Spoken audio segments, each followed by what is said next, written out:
प्रदोष के दिन आप भूखे नहीं रह सकते, मंदिर भी नहीं जा सकते, दिया भी नहीं लगा सकते।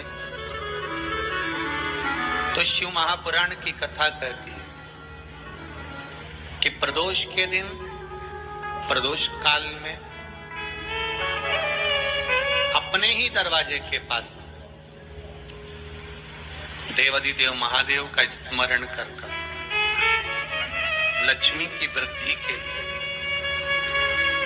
कार्य सिद्धि के लिए, संपदा को प्राप्त करने के लिए आप अपने ही दरवाजे के पास में एक दीप लगा सकते हो। एक बात याद रखना, अगर किसी एग्जाम में बैठ रहे हो, बहुत बार बैठ चुके हो, नहीं हो रहा, तो कच्चे दूध में थोड़ी सी काली मिर्च को पीस कर डाल लीजिए। फिर काली मिर्च आ गई, ध्यान रखना।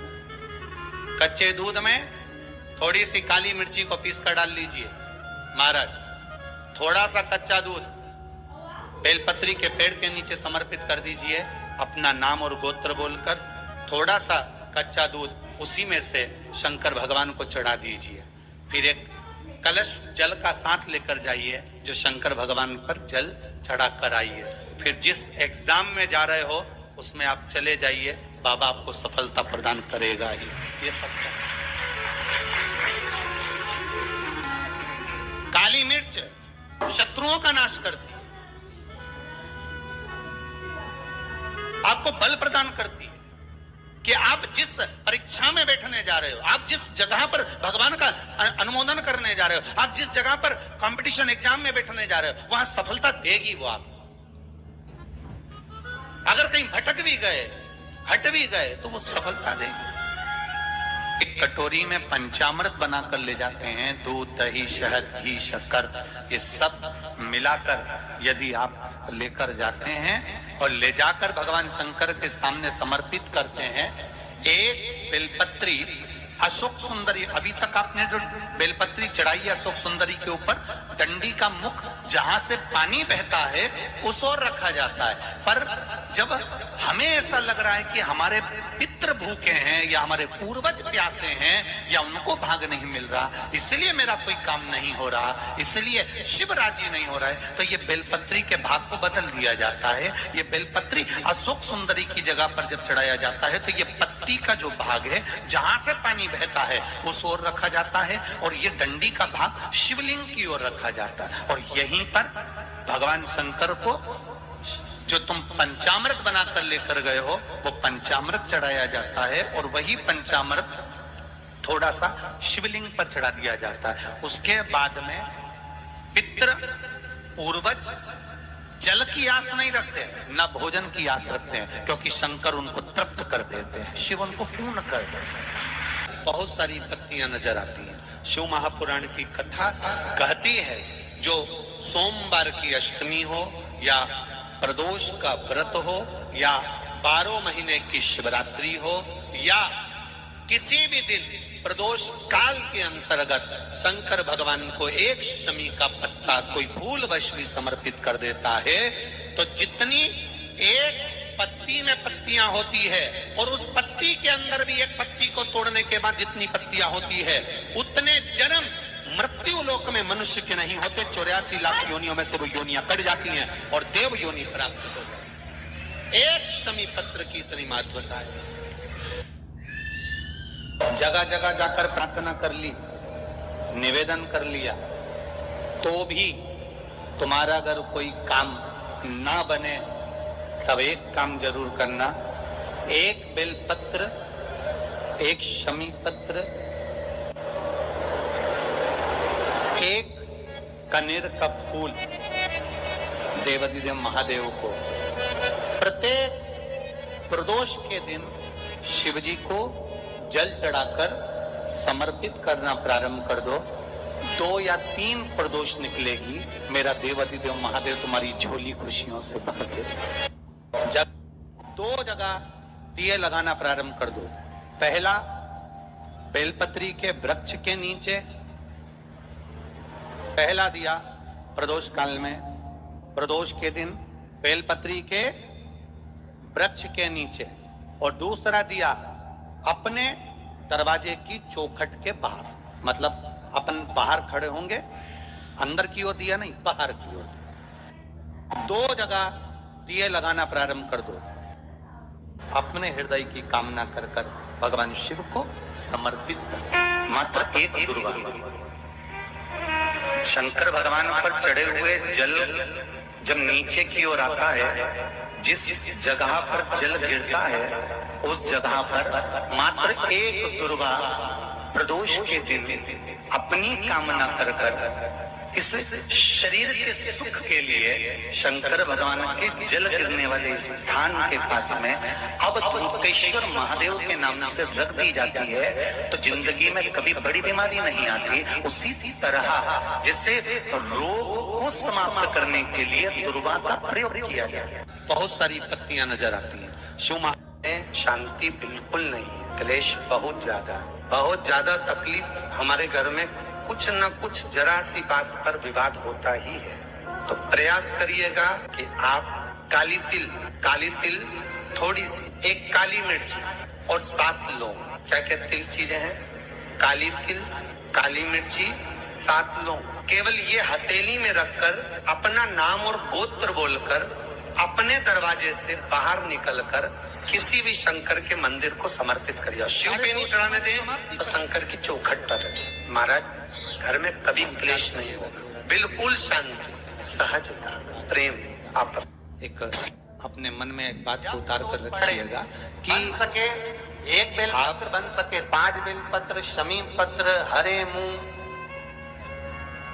हरा मुंह, बेलपत्र, एक कलश के अंदर थोड़ा सा पानी लेकर 1 बेलपत्र, हरा मूंग, शमी पत्र डालकर और उसमें थोड़ा सा गुड़ डालकर भगवान शिव का स्मरण कर कर प्रदोष काल में, मान लो कोई काम आपका बहुत जरूरी है, बहुत दिनों से अब थक गए हैं, नहीं हो रहा, कर्जा बढ़ रहा है, धन नहीं आ रहा, व्यापार नहीं चढ़ रहा, या कोई समस्या बहुत प्रबल है, कोई एग्जाम में बैठ रहे हो नहीं हो रहा, परीक्षा भी दे दी है, रिजल्ट आने ही वाला है, तो भी प्रदोष काल में, प्रदोष के समय वो जल मूंग, समीपत्र और बेलपत्र और गुड़ का शंकर के शिवलिंग को समर्पित करना प्रारंभ कर दो। 2 या 3 प्रदोष करोगे, बाबा आपकी मनोकामना शीघ्र पूर्ण कर देगा। फिर निवेदन करूंगा, 1 लोटा जल जो आप शंकर भगवान को चढ़ा रहे हो, मंदिर में जाकर प्रतिदिन 1 लोटा जल जो समर्पित कर रहे हो और उस जल को लाकर पूरे घर में छींट रहे हो या आचमन कर रहे हो, वो जल साधारण नहीं है, ना जाने कितनी औषधि का फल वो जल है। सारी समस्या का हल 1 लोटा जल, उसको भगवान पर चढ़ाई गई शमी पत्र, आस्तिक मुनि का नाम लेकर, कौन से मुनि? आस्तिक मुनि का नाम लेकर शमी पत्र को वापस उठाकर उसको अपने दरवाजे की चौखट पर कहीं पर भी या द्वार पर कहीं पर भी एक ओर रख देने पर घर के अंदर, बगीचे के अंदर सर्प प्रवेश नहीं करता। ध्यान रखिएगा, सर्प प्रवेश नहीं करेगा। शमी पत्र समर्पित करने में उस शमी पत्र को आस्तिक मुनि का स्मरण करने, कौन से मुनि है? आस्तिक मुनि का स्मरण करने पर कि भीतर घर के अंदर बगीचे में सर्प भी प्रवेश नहीं।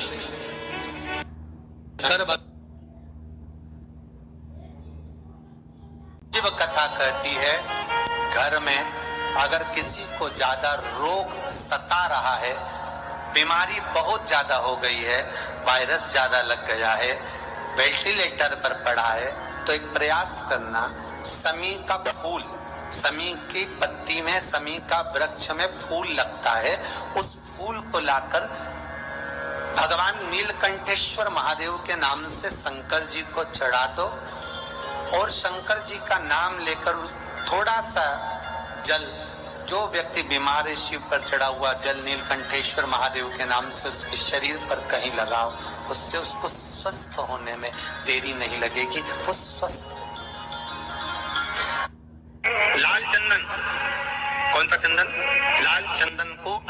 घिसो और घिसकर तैयार कर बेलपत्री के ये जो दोनों भाग हैं,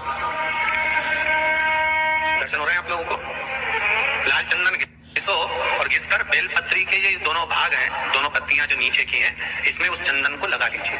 अगर किसी से आपको पैसा लेना है, वो नहीं दे रहा, या कोई काम है या जॉब है या नौकरी है या उसके लिए, या कोई विद्याध्ययन का कोई कार्य है, कोई स्कूल में पढ़ाई कर रहे हो और वो कार्य नहीं हो रहा, 5 बार 6 बार करके देख लिया नहीं हो रहा, तो ये दोनों पत्तियों पर लाल चंदन लगाओ। लाल चंदन लगाने का मतलब ये नहीं कि जरा सी तुम बिंदी लगा दो। लाल चंदन जो घिसा है उसको पूरी पत्तियों पर अच्छे से फेरना है। उस लाल चंदन को लगा लीजिए। और महाराज, बीच की पत्ती में थोड़ा सा घृत मतलब गाय का घी, गौ माता के दूध से माखन से निर्मित उस घी को बीच की पत्ती में थोड़ा सा लगा लीजिए। और जो अशोक सुंदरी वाली जगह है, जानते हो ना आप लोग अशोक सुंदरी की जगह, आपको पहले भी कथा में कहा, समझ लीजिए ये शिवलिंग है, ये जलाधारी पर रखा हुआ है, ये गोल जलाधारी है, यहाँ से पानी नीचे गिरता है, ठीक है, ऐसे होता ना शिवलिंग। जैसे ये जो गोल जलाधारी है, ये माता पार्वती जी का हस्त कमल है। शिवलिंग रखा है, ये शंकर जी का स्वरूप है। जहां से पानी नीचे गिरता है, राइट भाग गणेश जी का स्थान, लेफ्ट भाग 6 गणेश, 6 कार्तिकेय, षडानंद कार्तिकेय का स्थान।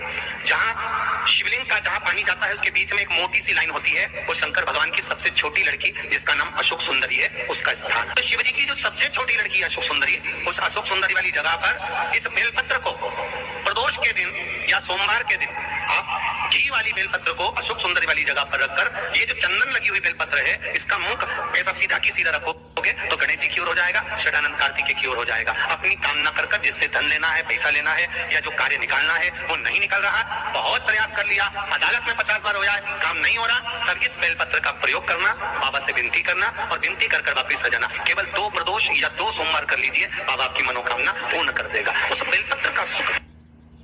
हम मंदिर में दीप क्यों लगाते हैं? दिया लगाने का कारण क्या होता है? दिया लगाने का केवल एक कारण होता है, हम भगवान के मंदिर में प्रकाश करने के लिए दिया नहीं लगाते, हम भगवान के मंदिर में उजाला करने के लिए दिया नहीं लगाते। शिव महापुराण, पद्म पुराण और हमारा शास्त्र वर्णन करता है कि हम जब भगवान के मंदिर में दिया लगाते हैं, दीप प्रज्वलित करते हैं, तो दिया परमात्मा के लिए नहीं लगाते।